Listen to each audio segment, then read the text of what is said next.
গুহার ভিতরে গিয়ে ইবাদত করতেছিল আর বলতেছিল, আল্লাহ আমিও জানি তুমি আমার প্রভু, তুমি মূসার প্রভু, আমি ফিরআউনের প্রভু, এটা আমি বিশ্বাস করি, কিন্তু দুনিয়ার ক্ষমতার জন্য, দুনিয়ার ক্ষমতার লোভে আমি নিজেকে প্রভু দাবি করি। আমি জানি আমি প্রভু নয়। আল্লাহ তোমার কাছে আমি যে সময় যা চাই আমার প্রভুত্ব টিকে রাখতে তুমি আমাকে তাই দান করো। আমি আখিরাত চাই না, দুনিয়া চাই। সেই গভীর যেখানে কোনদিন মানুষ যায় না, এমন পাহাড়ের পাদদেশে গুহার ভিতরে ফেরাউন ইবাদত করতেছিল আর আল্লাহকে ডাকতেছিল। রাত ভরা সেখানে আল্লাহকে ডেকে সন্তুষ্ট করে দিনের বেলায় তার নিজের প্রভু দাবি করে, আর রাত্রি বেলায় বলে, আল্লাহ আমি তোমার একজন সৃষ্ট, তুমি আমার সৃষ্টিকর্তা, আমি দুনিয়া চাই না, আখিরাত চাই না, আমি দুনিয়াতে যা যা চাই তুমি আমাকে তাই দাও। হঠাৎ গুহার সামনে আওয়াজ শোনা যায়। ফেরাউন ভয়ে প্রকম্পিত হয়ে গেল। আমি যেখানে এসে ইবাদত করি আমার কোনো প্রজা আজ পর্যন্ত জানে না, কে আসলো আমাকে ডাকে, গুহার কাছে কে আসলো, ভয়ে প্রকম্পিত, তাহলে কি আমার প্রভুত্ব প্রকাশ হয়ে যাবে নাকি? দেখে গুহা থেকে বের হয়ে দেখে সুন্দর সুদর্শন একজন যুবক দাঁড়িয়েছে ঘোড়ার সওয়ার হয়ে। ফেরাউন বলল, তুমি কে? মানুষ বেশে জিবরাইল আলাইহিস সালাম বললেন, আমি দূর একজন পথিক, আমি শুধু আপনাকে একটা প্রশ্ন করতে এসেছি। ফেরাউন বলেন, কি প্রশ্ন? এই প্রশ্ন কি রাজবাড়ি দরবারে যে করতে পারো, এখানে কি জন্য এসেছো? ভাই আপনাকে রাজ দরবারে খুঁজে পাই নাই, কে জানো বলতো আপনি সেখানে জন্য এখানে এসেছি। কি প্রশ্ন? তাড়াতাড়ি করো, উত্তর নিয়ে যাও। আগন্তুক দেশে মানুষ দেশে জিবরাইল আলাইহিস সালাম বললেন, বলুন তো ফেরাউন, মহামান্য বাদশাহ মহোদয়, যে ব্যক্তির একটা গোলাম আছে, গোলাম যদি মালিকের কথা না শুনে তার কি শাস্তি হওয়া দরকার? ফেরাউন অকপটে বলে দিল, মালিকের গোলাম যদি, চাকর যদি তার মালিকের কথা না শুনে তাকে পানিতে চুবিয়ে চুবিয়ে মারা দরকার। আগন্তুক বেশি জিবরাইল আলাইহিস সালাম বললেন, সত্যি কি আপনি কথা বলেন? ফেরাউন বলে, হ্যাঁ বলবো না কেন, যা আছে আমার খাবে, আমার বাড়িতে থাকতে, আমার সব কিছু করবে, আমার কথা শুনবে না, তাকে তো পানিতে চুবিয়ে চুবিয়ে মারা দরকার। জিবরাইল আগ্রহ মানুষ বেশি জিবরাইল বললেন, আমি খাতা কলম নিয়ে এসেছি, এই কথাটা লিখে আপনি একটু স্বাক্ষর করে দেন, যেন আমি আমার দেশে গিয়ে আমি আমার বাদশাকে দেখাইতে পারি, দেখাইতে পারি।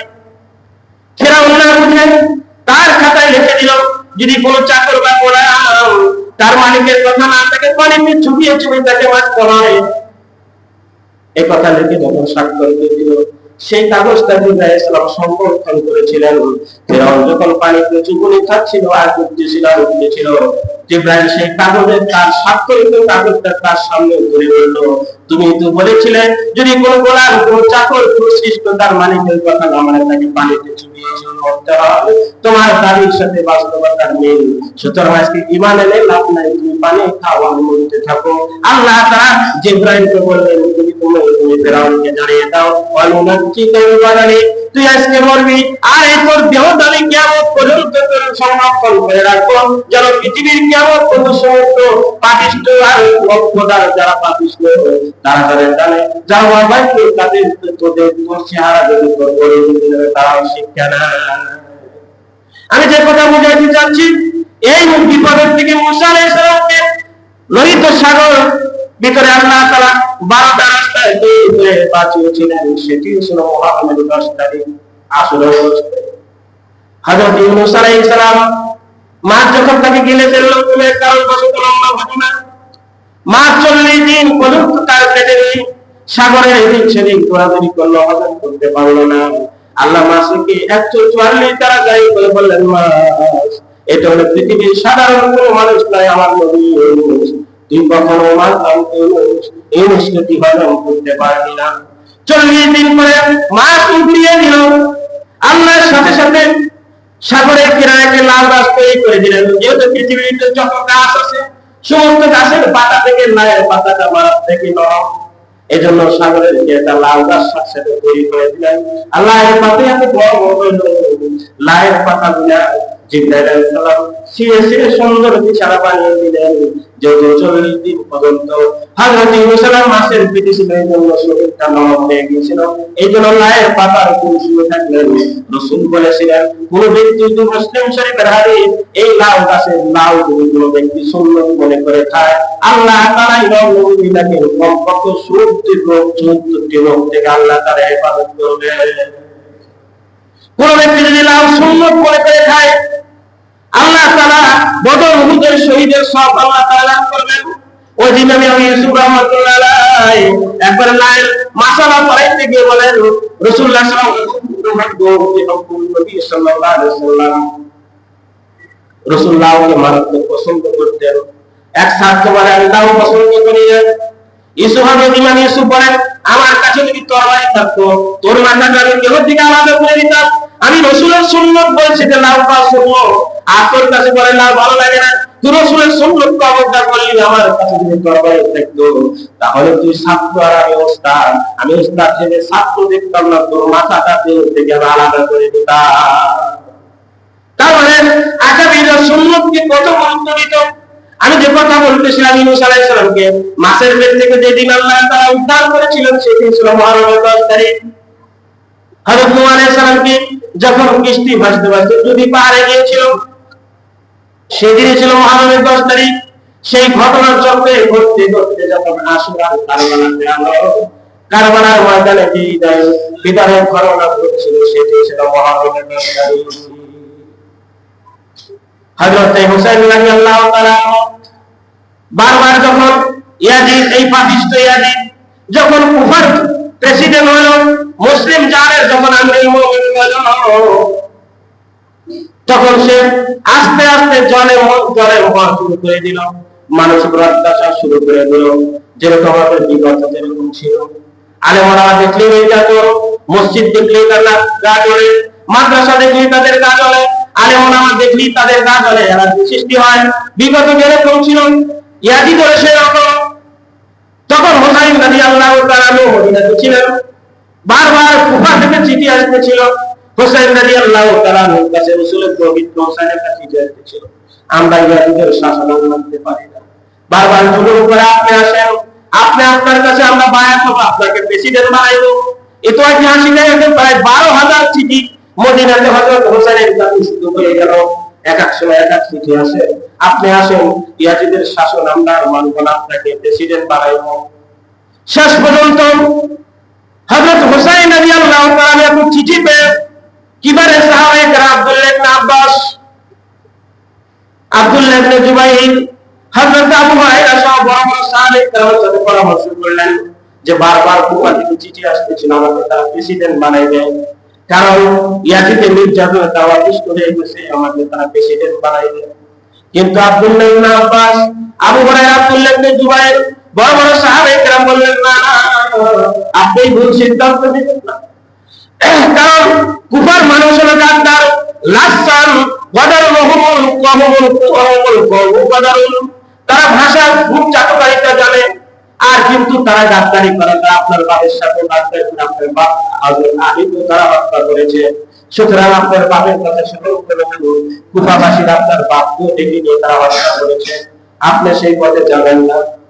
কিন্তু হুসাইন বলতেছিলেন, না না, আমি সেখানে যাবই, কারণ ইনসাফ কায়েম করতে হবে, জালেম সরকারকে বানাইতে হবে। সাহাবায়ে কেরাম নিষেধ করার পরে হুসাইন তিন কুফার দিকে রওনা দিলেন। লম্বা ঘটনা যাওয়ার পরে কারবালার প্রান্তের কাছাকাছি যাওয়ার পরে এই কথা যখন ইয়াজিদের কানে গেল, কুফার গভর্নর ওবায়দুল্লাহ ইবনে জিয়াদ এই পাপিষ্ঠকে বলল, তাড়াতাড়ি হুসাইনকে বাধা দাও, হুসাইন যদি কুফা নগরী ঢুকে যায় তাহলে হাজার হাজার মানুষ তার হাতে বায়াত হবে, এরপরে আমার রাষ্ট্র ক্ষমতা ছিনিয়ে নেবে।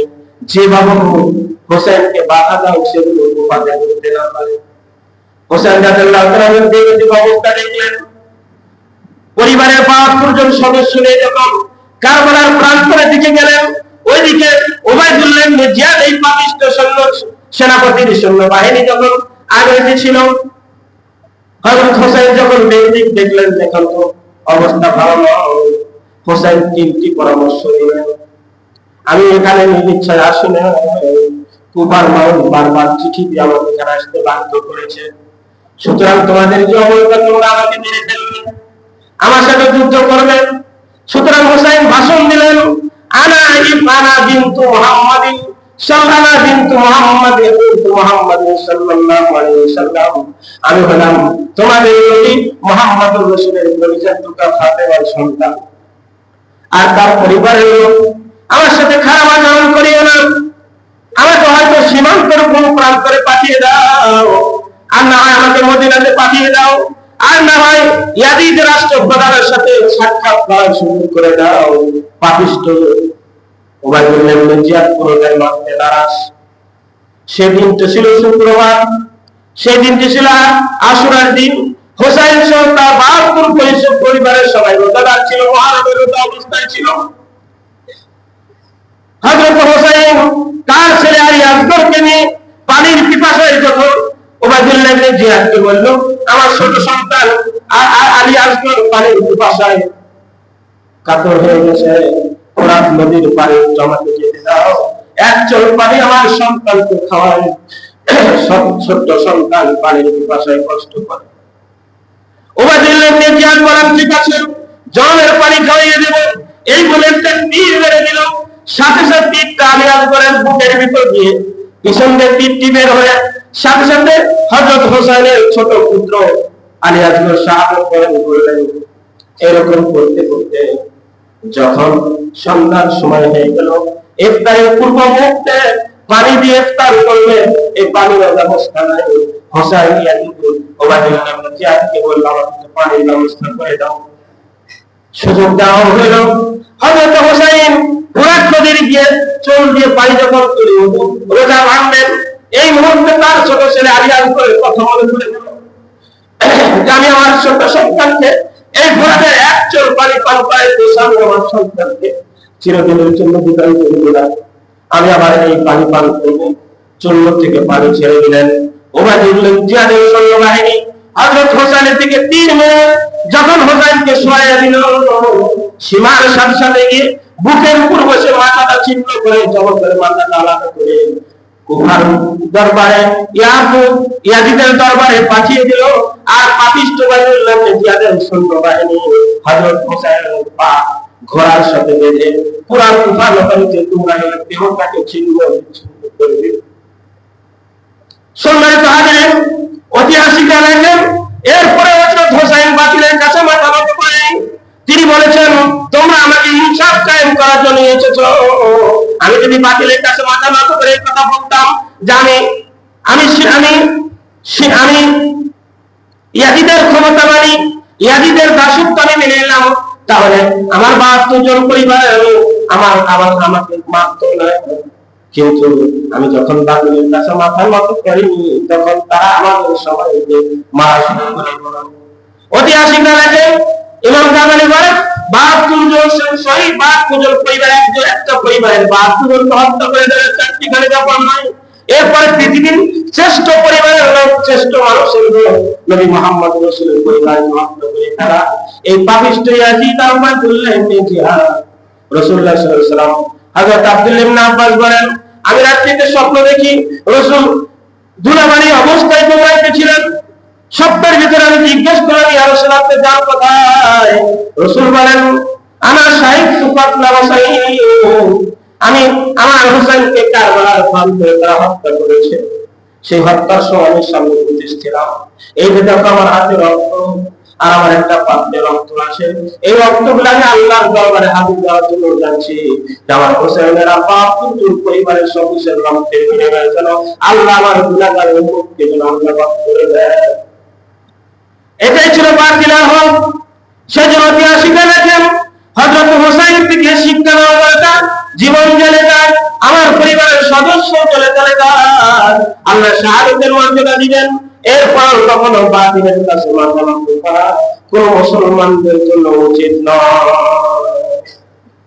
সেজন্য সবসময় হকের প্রতি অটল থাকতে হবে, কারণ হকের গার্ডিয়ান হলো আল্লাহ। আমি যদি হকের পথে বিপদ করি, আমার গার্ডিয়ান আল্লাহ আছে, আল্লাহ আমার সমস্ত বিপদ থেকে আল্লাহ আমাদের হেফাজত করে দেয়।